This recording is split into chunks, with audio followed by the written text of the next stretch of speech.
تاریخی اعتبار سے اگر آپ دیکھیں تو ملٹری ریلیشن شپ جو ہے یہ زیادہ بہتر رہی ہے،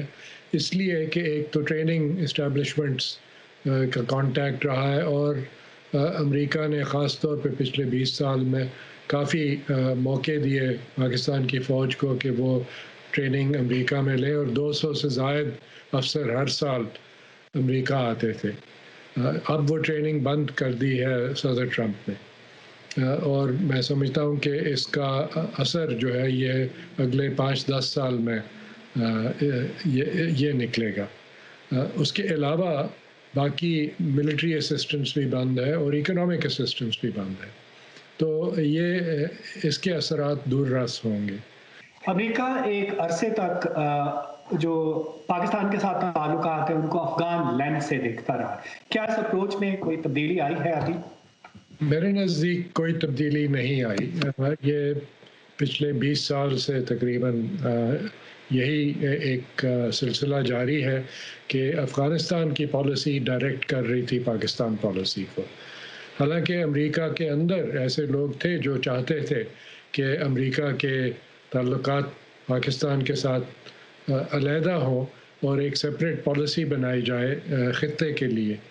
ابھی تک میں سمجھتا ہوں کہ افغانستان پالیسی اور امریکہ کا انخلاء جو ہے وہ نمبر 1 آئٹم ہے، اور پاکستان کی پالیسی جو ہے وہ ابھی تک کوئی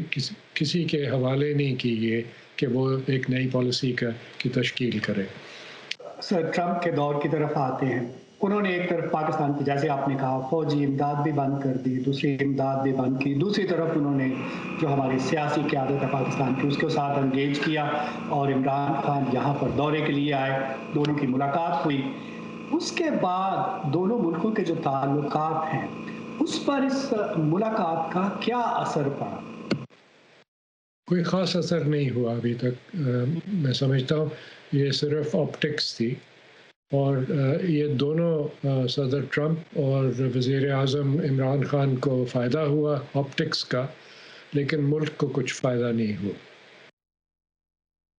اب جو بھی نئی ایڈمنسٹریشن آئے گی، آپ کو کیا لگتا ہے کہ تعلقات کی ڈائریکشن کیا ہوگی پاکستان امریکہ کا؟ اگر تو جو بائیڈن جیت جاتے ہیں یہ الیکشن، تو پھر ممکن ہے کہ کچھ حد تک ایک نئی پالیسی اس خطے کے لیے اور پاکستان کے لیے وجود میں آ سکتی ہے، اس لیے کہ میں نے ان کے ساتھ کافی دیر سے کام کیا ہے، جب یہ وائس پریزیڈنٹ بھی تھے، اور اس سے پہلے جب یہ chairman senate foreign relations committee تھے، تو انہوں نے یہ واحد لیڈر تھے سینٹ میں جنہوں نے پاکستان کے لیے ایک اسپیشل پالیسی کی بات کی تھی کہ پاکستان کو امداد دی جائے، لیکن اس کا نام دیا انہوں نے پیس ڈویڈنڈ، اور یہ کہتے تھے کہ ملٹری ایڈ کے علاوہ پاکستان کو پیس ڈویڈنڈ دیا جائے تقریباً $1 بلین سالانہ،